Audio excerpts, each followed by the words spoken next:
Hi everyone. Today we are going to discuss about system.out.println as well as public static void main. So what is this? Again, we will going to discuss about internal details about these things. Okay, first I will going to write main method here. So public static void main. So in this way, basically we know that very clearly system.out.println. What is this exactly? We will going to discuss first that. Okay, yes, out. Net. Okay, here I will going to print something saying that Java programming. Java programming I am typing here. Okay. So when I run this program, immediately we can able to see when I run this program, immediately we can able to see Java programming like that. So how this works? This is what exactly we need to understand. What is this system? What is this out? What is this println? These things we need to understand. First, system. What is this system is? It is a predefined class in where it is belongs to predefined class. It is belongs to, there is a package called it as Java language package. I will show you. So to import all those package, what we need to do, suppose you wanted to import any package means very simple. Import space Java dot. So we have a language dot star semicolon. So I am importing all the which are belongs to Java dot language packages. Everything I am importing here. So this is what exactly this class is a predefined. Okay, in Java dot language package. Next, we will going to see about when you see this one class, it is very clearly says that extends the object. That is what. So here you can able to see out is basically in a variable acts as an object here. Out is a variable acts as an object.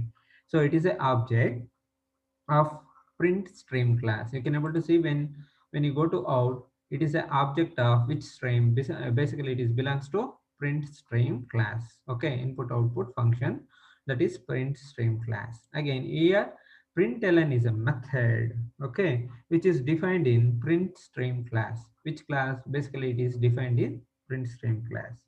So when you provide any message inside the method, automatically it will going to print Java programming like this. So this is what exactly we need to understand about system.out.println. System is a class, out is an object here, println is a method. Okay. So whatever the data you will going to provide inside the method, that will going to be executed. So this is all about system.out.println. Let's talk about what is this public static void main. We're going to see this one. What is this public static void main? So when you see this one, you can able to see public. So basically, always the program execution starts from main method. So this is our main method. From here to here, you can able to see this is our main method. Again, args and string, array, all these things are called it as command line arguments. From here to here, we can able to see this is a command line arguments. Again, void is a return type. Again, public static. It's very important. I will going to explain about what you mean by public as well as what you mean by static here. Okay. Public is a keyword to control the access of various class members. If the member is public, it can be accessed outside the class. So we have to declare main as a public because it has to be invoked by the code outside the class when the program is executed. Very simple. So when you declare whatever the things you wanted to execute means when you mention this one as a main, automatically we can able to access the outside the class. That is the reason why we have to mention the public here. Static also, it is a keyword, allows the main method to be executed without creating an object. You can able to see this one, whatever the static keyword we are using. So suppose if I want to execute a variable means we need to create a object, execute a variable means we need to create objects, then only we can able to execute it. So here when I mention the static, automatically no need to create an object. Without creating an object, we can able to execute, we can able to execute the variable. That is what exactly. Okay, so that class will be object of that class. Okay, so void is a return type. We know that very clearly. Void, it returns nothing. So this method, whatever the method you can able to see main method, it will not going to return anything. For example, I will going to show you. Suppose think like that. I will going to write a variable here, integer. Let's take a x. So I will going to provide the value something like this, x is equal to 10 like this, simple. So here, so whatever the variable you have created here, this is basically instance variable. We will going to discuss about these variables later, but just to understanding what is this object, all those things. Suppose I wanted to access this variable means we have to use the class. Okay, again we have to create an object. So that is how we will going to do that one. Basically like this, you will going to create demo. Uh, so I will going to say obj, it's your object, that is equal to, again here I will going to say something like new, again demo, semicolon. So this is how you will going to create a object here. So I wanted to access this x directly, we cannot able to access. Suppose for example I will show you here, when I remove this program, when you remove this string, I will going to mention x here. Okay, when I mention x, automatically it shows that very clearly. So it will not going to run here. Let's run this. So I will going to get some error here.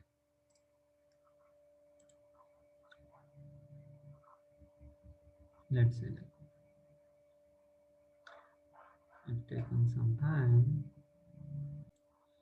So now you can able to see non-static variable x. Basically x is a non-static variable. Okay, so it requires an object. So basically it's required an object to access this particular variable x. I wanted to access this variable x. You need a uh, object. So that is the reason why what I will going to do, I will going to create an object. As you see, I created an object here. To access that particular variable x, what I will going to do, x dot, first you have to mention the class name, that is called it as demo dot x. Sorry, wait a minute. Object dot obj dot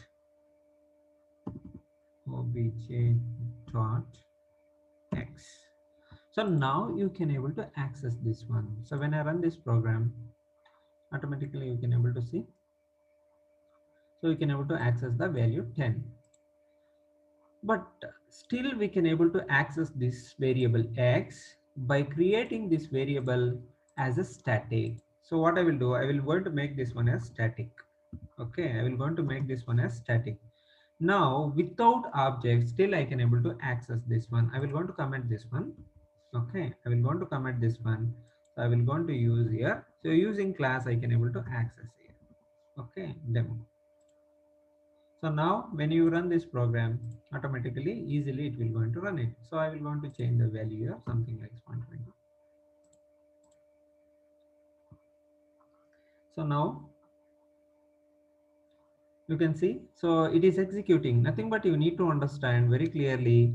So like this, out acts like that. It is a static now. Whatever the out you can able to see here, it is a static object. So that is the reason why. So without creating any object, we can able to access this one. So basically it is belongs to print stream class. System is a predefined class. Again, println is a method. This is the internal details of public static void main as well as system.out.println. Thank you very much.